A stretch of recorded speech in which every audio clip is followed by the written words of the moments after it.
Now, another aspect to longevity that I think is very underrated, very underdiscussed, is the mental health around competing.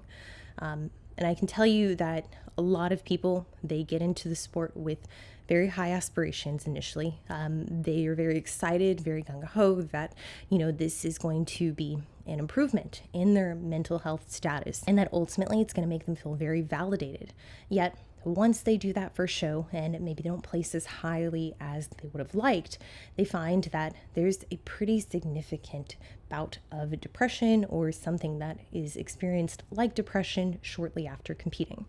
Now, I will say it is something that many people do experience, and it dissipates soon after that post-show period.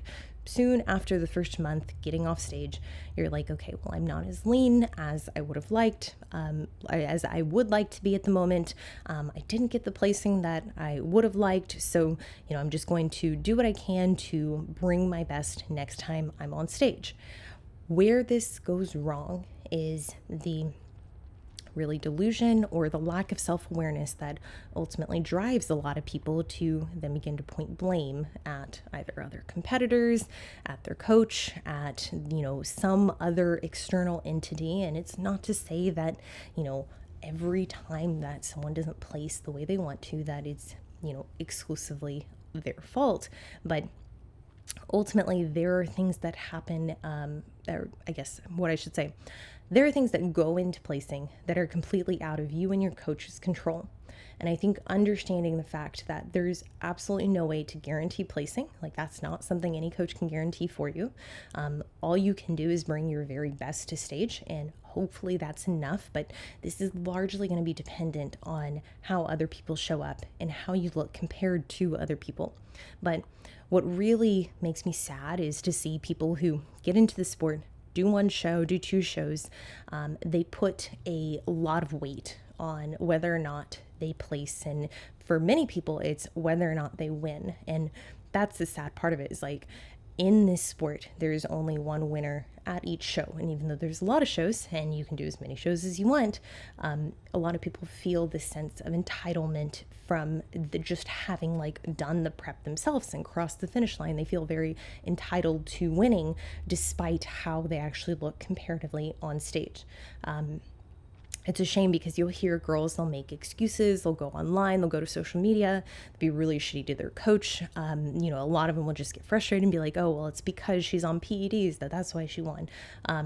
But ultimately, this encompasses a very short-sighted mentality.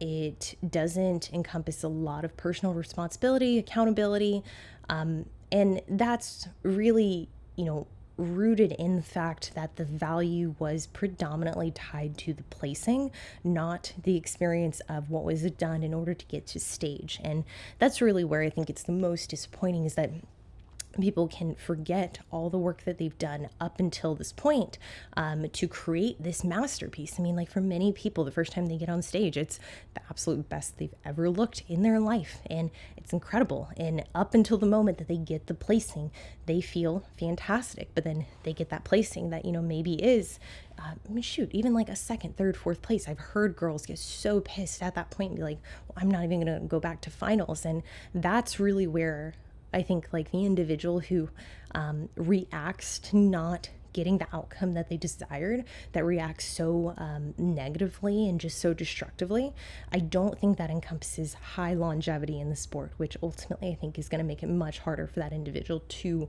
turn pro and then to compete as a competitive pro. Whereas on the flip side, when you look at the individual who, let's say, is in it for the long haul, they go in and they're like, yo, this is the best I've ever looked. Even if I get last place and I get my ass kicked by girls that look so much better than me, that would be incredible because I've never looked like this in my life. And that would mean that they look even better than that, hopefully. There's a high degree of personal responsibility in the decisions that they made up until this point. This individual also, I tend to see that they show initiative and they're competitive, and they do place a lot of emphasis on, yes, winning and getting the outcome that they desire, but it's instilled, or I guess it's really tied to them bringing their very best and knowing past that there was nothing else they could have done. This is, I would say, a good description of characteristics that this person with very high longevity in the sport has.